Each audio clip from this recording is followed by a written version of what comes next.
we're back. So this is the last of the missing episodes. So we're doing season 12, episode 3, part B. Cody can't please his wives. Wait, what? Sorry. John recently has been listening to the audiobook that Christine, and he can't get over the fact that Cody is not an exceptional lover in bed. Not even passable. Okay, there we go. Yeah, like we never were like, oh, I bet he's amazing. But the degree to which he is not great. I wouldn't be able to live with myself. I would crawl under a rock. If you had a book written if about that was said about me and there was truth to it. And truth to it, yes. Okay, so we're picking up. This is the bridal shower. They talk about how Tony is so picky, but the food actually passed muster, and sort of the Mexican chocolate, and everyone loved the Mexican chocolate bar that they had. Hot chocolate. Yes, Mexican hot chocolate. I don't know if that's the correct way to describe it, but that's how they described it. So a bunch of her bridesmaids give McKelty books about their favorite love stories. So Aspen does Sense and Sensibility, and then Maddie does Taming of the Shrew, which is like, ooh, like I like the story. I just wouldn't use it as an example of my favorite love story. It's funny. 10 Things I Hate About You is based on it. It's, you know, but, and then they kind of make it more gross by being like, oh yeah, Taming of the Shrew is about Cody taming a shrews. And I was like, ew. And then they talk about how he used to have... that's how he feels about it. That started with Mary, and I was like, I don't know that I'd want to be married to a guy who viewed me through that lens. And you know, he viewed them through, like, the poor put-upon Cody with these women that he barely can handle. And doesn't know how to please in bed. And then Robin's sister gave McKelty 50 Shades of Grey, and then there's a long, awkward conversation about that.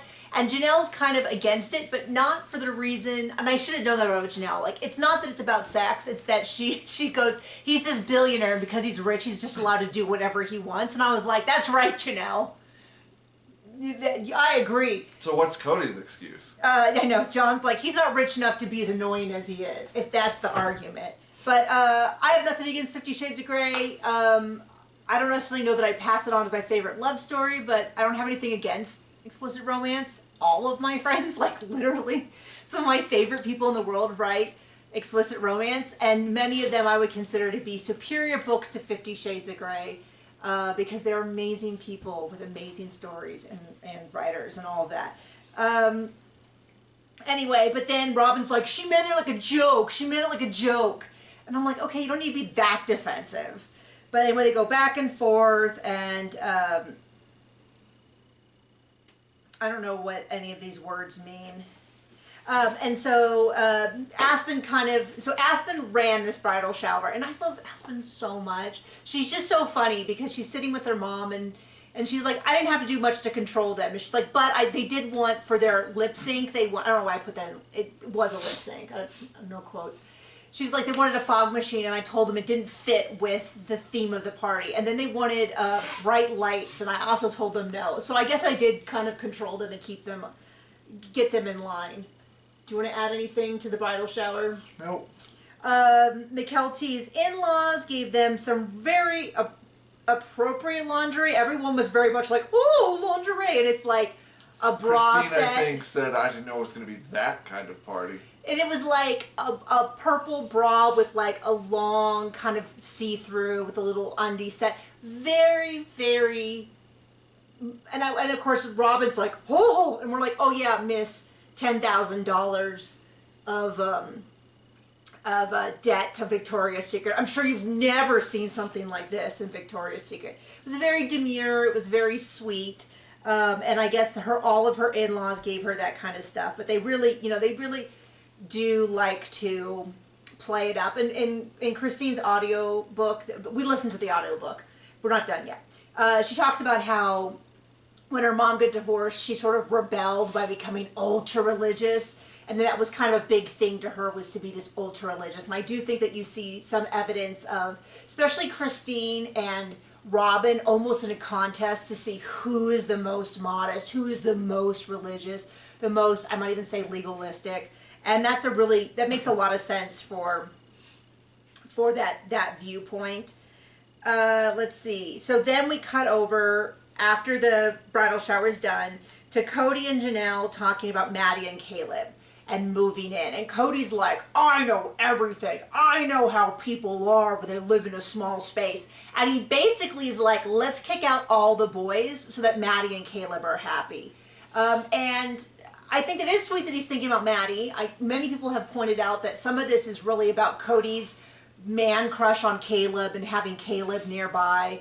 Also, some of this is probably about having the grandchild close by.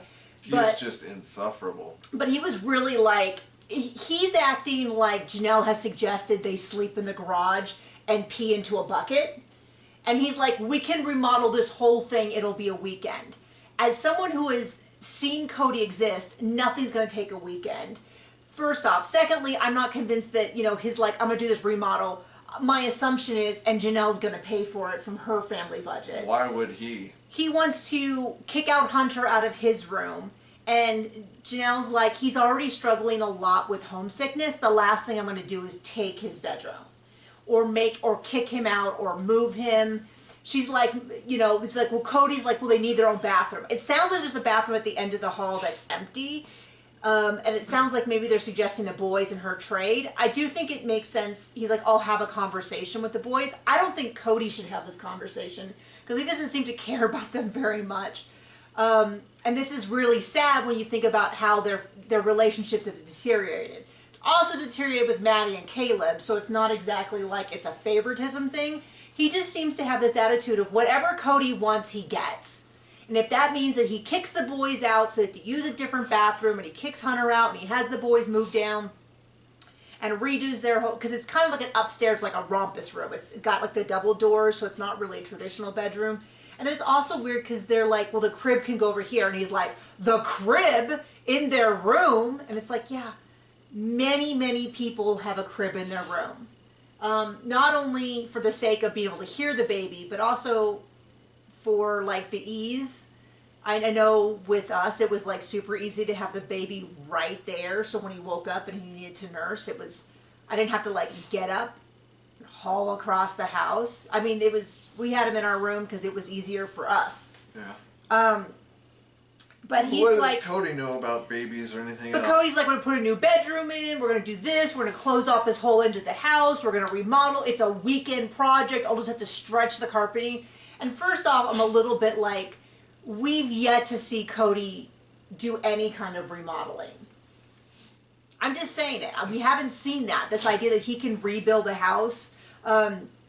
They had that house in Lehigh, and if you don't remember, the only way that Janelle and Christine's side of the house could be connected was through Mary. But they both had front doors, and then this sort of porch area, and me, like many people, were like, if he had just enclosed that into a mud room, then those two sides could have connected, and that actually would have been a weekend project. You would have just put a framing up, kind of seal it. It would have at least been functional, especially in summer. But in winter, if you semi-insulated it, it probably would have been colder than the rest of the house, but would have been warm enough for little kids to kind of run across in the morning to get back and forth without having to go through Mary's house or get fully done up to go outside. He didn't do that, but now we're supposed to believe that he's, handy Andy and can just go out there and remodel this? No. So she kind of puts her foot down and he's like, I know what I'm doing. So annoying. Anything you want to add to that? He can't satisfy his wives. Thanks, Sean. Never gonna let that go. I know, but also can't remodel a house. Oh, gross. So then we have Christine is going, she is singing. It's just such a difficult song for someone who doesn't naturally have that high of a voice. And I don't think it's really, I think even when it's performed well, it's still of a certain time that's not now. And if you make any mistakes, there's just nothing to hide behind. She might as well be singing a cappella. Opera. Cappella, yeah. Yeah, she might as well not have any accompaniment. Like, let's get a drum going or something to hide out her voice. Liven this up. And and to be really clear, I feel bad when people are kind of hard on her about this because she did not pick the song or volunteer to sing. This was thrust upon her by McKelty, and she is gosh darn it, doing the best she can, and she is fully aware she is not hitting all the notes. And it is bold of her to do it. And then she shows everybody she somehow is in charge of the piñatas, and it's really funny to me because they keep trying to explain this, and they're like, well, Tony has had two things that are really important to him at every event: cake in his face and a piñata. And I'm like, yeah, a piñata, but on a piñata of the bride and groom, but whatever. But they make it sound like this is a tradition at every wedding he's gone to. That is not, no one has said that is tradition. And secondly, if he wants cake in his face, go for it. Doesn't mean McKelty has to have cake in her face if it's not something she wants. McKelty has a long tradition of not having cake in her face at important events. So let's honor that as well. But they've gotten the piñatas. I don't care about a piñata at a wedding. If that's what they want, that's what they want. It's no different than any other non-traditional, like burlap or having it in a barn or something like that. Then she gets all the teenagers together, all the teenage girls together, and tells them about the Frisbees. Poor Aurora and Brianna were left out. They weren't even invited. Oh wait, they were. They were right there at the table with Isabel and Gwen, and I don't remember who else was there. But yeah, right there, not excluded, despite what. And it's a surprise. They're doing the little Frisbees. She's asking them all to put things on it like true love, together forever, congratulations, and they're writing stuff like, I want to spoon you, with a picture of a spoon, or you have nice pants, or whatever. They're being silly, but what did you expect? And then she shows them the clotter ring that she got for Tony, and they talk again about what the clotter ring means to them, and how they gave one to Robin, and all of that. And then she talks about the fact that she's going to cut up her wedding dress to make these fabric flowers for McKelty to put into her bouquet, and that's her something old, something new, something borrowed, something blue. I think it's something borrowed, which doesn't at all fit because it's not borrowed, but that's what she decided to do. And she gets out her wedding dress, and what are the percussions of that? The percussion. That's why Cody at one point said percussions of this. When he meant repercussions. And then the subtitles wrote repercussions, and I'm like, that is not what he said. He said the percussions. I'll not get off his neck for this. And then they sit around, and he talks about how ugly the dress is, and how ugly it is on her, and how big it is on her, and how she's so skinny. What a bad day it was. And how he didn't know her, and he had the 1,000-yard stare, and it was miserable. It was really like, and she's talking about how she wouldn't cut it up if it was a few years ago because it would have been a bad omen. But now that they're in this really great place, she's happy to cut it up. And pass on the good luck, and I was like, oh, geez. And they go on and on and on about how ugly it is. And I was like, it is not a particularly flattering dress, because from the audiobook, she talked about how it was so important to her not to upset the existing wives, and so she didn't want to, and they had like the long underwear, and so it had to be ankle, neck, wrists, and she didn't want to show too much of her body or everything. Boy, did she nail that. Just a big potato sack. Just nothing. Not an inch of tailoring to it, which I think is exactly what she wanted. So she is really sad. Isabel puts it on. Gwen puts it on. Gwen's like, I'd wear it. And then she makes some joke about she's off to go get pregnant in it or something. Yeah. It's pretty funny. Gwen's pretty funny. And then they cut it up and they make these flowers. And yeah, and that's the episode. A lot happened, and Cody explained a lot of it to us, and I was like, oh, good thing we have Cody's opinion on everything, but that's just a show, isn't it? So thank you for joining us. That is the end of the missing. I didn't even say, I forgot the whole the lip sync. The whole reason why this episode is not available on Max was because they used the song I Will Survive, and it's probably streaming rights. They did that.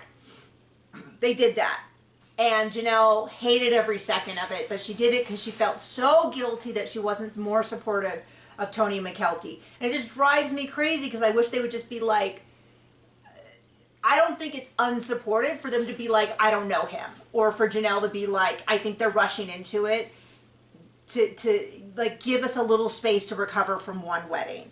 But whatever. They did it. Janelle Just fine. Nothing to be embarrassed about other than the fact that it's weird that their whole family does flash mobs, but their whole family does flash mobs. I'd be embarrassed at my party, but it's not my party. This is what they do. So thank you so much for joining us. Bye.